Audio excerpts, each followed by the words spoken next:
तो आपको भी रास्ते में कभी पैसे मिल जाते हैं, कभी किसी के कान का अंगूठी, सोना या चांदी रास्ते में आपको प्राप्त हो जाता है। ये आपकी किस्मत से आपको मिला है या आपके लिए कोई बुरा संकेत है? ये कहीं आपके घर में, आपके जीवन में आके आपके जीवन को तहस-नहस तो नहीं करना चाहता? क्या ये पैसे हमें उठाने चाहिए? क्या ये पैसे लेकर हमें अपने घर में लाने चाहिए? क्या इन पैसों को अपने पास नहीं रखना चाहिए? क्या इस धन को हमें किसी भी तरह से अपने पर्सनल यूज़ में लेना चाहिए? इस धन को हम क्या करें? इस धन का दान करें? इस धन को कहीं चैरिटी कर दें या वहीं के वहीं छोड़ दें? इस तरह के सवाल आपके दिमाग में आते होंगे। आज मैं आपको बताने वाला हूँ, ये देखिए ज़िंदगी है और दुनिया गोल है, कुछ ना कुछ आपको इस तरह से रास्ते में ज़रूर मिल जाएगा।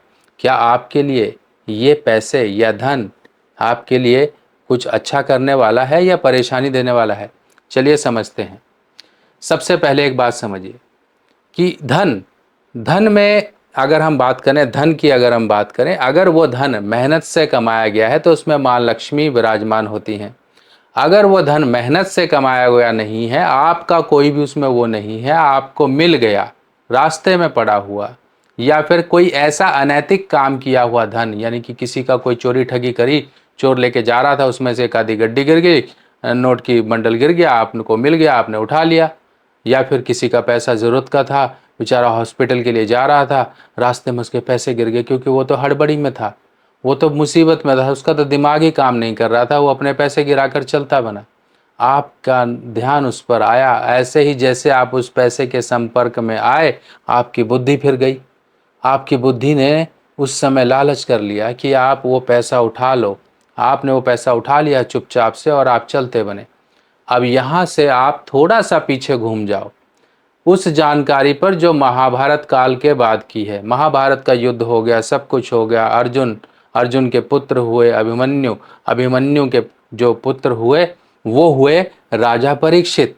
अब राजा परीक्षित जब कलयुग का समय हुआ, काल पुरुष को आने का समय हुआ, कल पुरुष को, तब उस समय पर जो है वो सीमा में खड़ा रहा और वहीं से ही जो है राजा परीक्षित ने उसको बोला कि भाई तुम्हें यहाँ आने की ज़रूरत नहीं है, ये धर्म नगरी है, यहाँ पर इस तरह से कलयुग की कोई जगह नहीं है। पर उसने बोला मैं तो तुम्हारे पास शरण मांगने आया था और शरण आए हुए व्यक्ति को, आप शरण आए हुए को इस तरह से आप नहीं निकाल सकते, क्योंकि आपका परम धर्म है शरणार्थी को शरण देना। तो ठीक है भाई, उसने जिस तरह से गोलमोल बातें करी, राजा परीक्षित को फंसा लिया अपनी बातों में। अब परीक्षित महाराज ने बोला कि ठीक है, तुम्हें मैं स्थान देता हूँ, जहाँ पर चोरी ठगी होती है वहाँ पर तुम वास करोगे, जहाँ पर पुरुष पर स्त्री का मिलन होता है वहाँ तुम वास करोगे, जहाँ पर किसी प्रकार की अहिंसा होती है वहाँ तुम वास करोगे, जहाँ शराब जुआ इस तरह की चीज़ें होती हैं वहाँ तुम वास करोगे। तो उन्होंने बोला ऐसे तो ये बहुत सीमित स्थान है, मुझे कोई और स्थान बताओ, मैं तो यहाँ फंसा रहूँगा, आपने तो मुझे ना देने के बराबर ही चीज़ें दे दी अपनी शर्त के अनुसार। तो उन्होंने बोला ठीक है, एक और आपको दे देता हूँ, जो किसी प्रकार से अनैतिकता से कमाया हुआ धन होगा। अब धन पैसे भी होते हैं, धन सोना चांदी भी होता है, अगर वो इस तरह का धन है तो तुम्हारा वास उसमें होगा। अब आप समझ गए कहाँ से कहाँ तक बात ही आ गई। अब धन, सोने की बात करी तो महाराज ने जो मुकुट पहना था वो भी सोने का था, और वो जरासंध को मारकर उन्होंने अपने, जैसे होता ना कि जब राजा लोग किसी को मारते हैं तो उनके मुकुट लेकर आ जाते हैं, तो वो मुकुट पहनकर ही वो शिकार करने गए थे राजा परीक्षित। तो अब का जो है उसको कलयुग को मिल गया मौका, कलयुग ने सीधा मुकुट में आकर उनके सिर पर जो है कब्जा कर लिया राजा परीक्षित के, जिसके कारण राजा परीक्षित की बुद्धि फिरी, उन्होंने मरा हुआ सांप जो है ऋषि मुनि के गले में डाल दिया, उनको मिल गया शराब राजा परीक्षित को। तो इसी तरह से आप समझिए कहाँ से कहाँ तक ये आपका धन आपको परेशानी के लिए बुला रहा है और आप आकर्षित हो जाते हो उस चीज पर।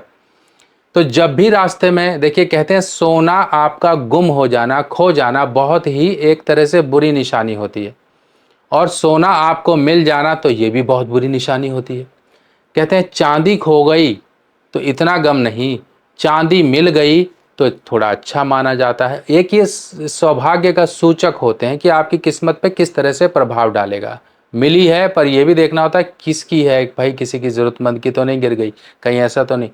अब रास्ते चलते कभी 10 रुपये का नोट मिल गया, कभी 100 रुपये का नोट मिल गया, कभी 500 का मिल गया। अगर ये छोटी अमाउंट का नोट आपको मिलता है तो आप चिंता मत करो। बड़ी अमाउंट जहाँ पर मिलती है, कोई महंगी प्रीशियस चीज़ मिलती है और आपको लगता है कोई व्यक्ति गलती से छोड़ गया। आपने देखा होगा ऑटो रिक्शा वाले बड़े ईमानदार कई बार ऐसे होते हैं कि वो जाकर घर तक उस व्यक्ति को ढूंढ कर उसके पैसा, उसका बैग देकर आते हैं। ये ईमानदारी की, वो अपने जीवन में ईमानदारी दिखा रहे हैं, पर वो ईमानदारी उसकी एक टेस्ट होती है। इस बात का ध्यान रखिए, आपका एक टेस्ट लिया जा रहा है, और टेस्ट कौन ले रहा है?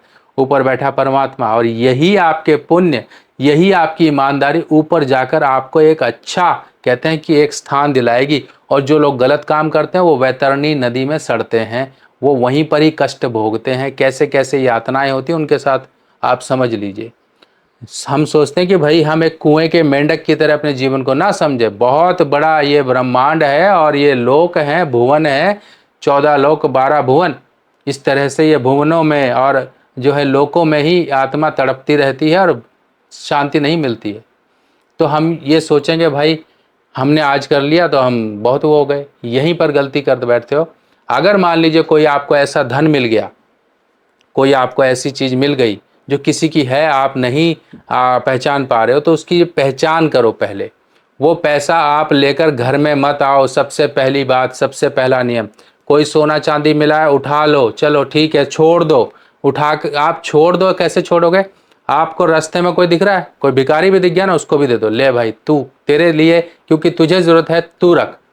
आप उस पैसे को चाहे तो आप किसी भी तरह से पता लगाओ, अड़ोस पड़ोस में या किसी तरह से। कई बार क्या होता है ना, वो पैसा जो छोटा मोटा होता है ना, वो तो आप किसी को दे सकते हो, आप गरीबों में दान कर सकते हो, मंदिर में दे सकते हो। पर बड़ी अमाउंट के लिए सोचना पड़ता है कि ये पैसा आया कहाँ से, किस तरह का पैसा है, और ये किस तरह से हमें यूटिलाइज करना है, वहाँ तक पहुँचाना है।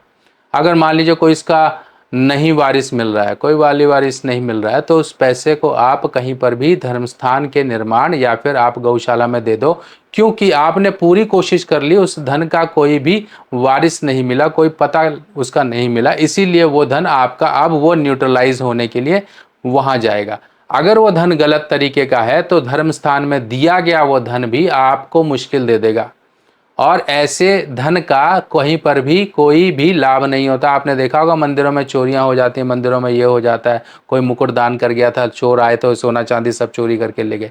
भाई जब कुछ गलत पैसा लगता है ना, तो भगवान भी उसको नहीं रखते हैं अपने पास, उसको कहते हैं भाई ले जा, मैं नहीं रखूंगा ये अनैतिकता से कमाए हुए धन की शोभा बढ़ाने वाली चीज़ों को, मुझे तो सिर्फ भक्त का प्रेम चाहिए। तो इस तरह से आप इन चीज़ों को मैनेज करो, और कलयुग के प्रभाव से अपने आप को बचा के रखो, क्योंकि कलयुग आपसे गलतियां करवाएगा, आपके पुण्य कर्मों को नष्ट करवाएगा, आपके जीवन में मुश्किलें क्रिएट करवाएगा, आपकी यात्रा, आपकी गति जो है उसको दुर्गति में बदलेगा, आपके पितरों का अभिशाप आपको दिलवाएगा।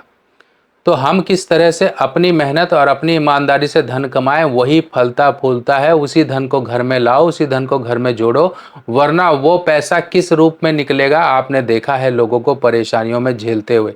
कोई संतान के कष्ट देता है, कोई अपने आप को बीमारी दे देता है, कोई कुछ दे देता है, कोई कुछ दे देता है। तो ऐसी चीज़ें क्यों हम पकड़ें?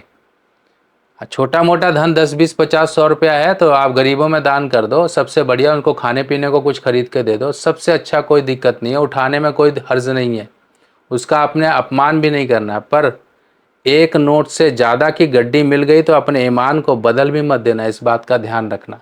चलिए बाकी इस तरह की और जानकारियाँ आप देखो। मैं एक और बताऊँ, अभी राहु महाराज चल रहे हैं और दिसंबर से फिर दोबारा ये गोचर कर रहे हैं मकर राशि में। तो जिनको भी लगता है भाई मेरे ऊपर राहु का प्रभाव ज़्यादा है, मेरे राहु खराब हैं कि अच्छे हैं, इसकी हम रिपोर्ट बना रहे हैं और बनाते हैं राहु के गोचर की।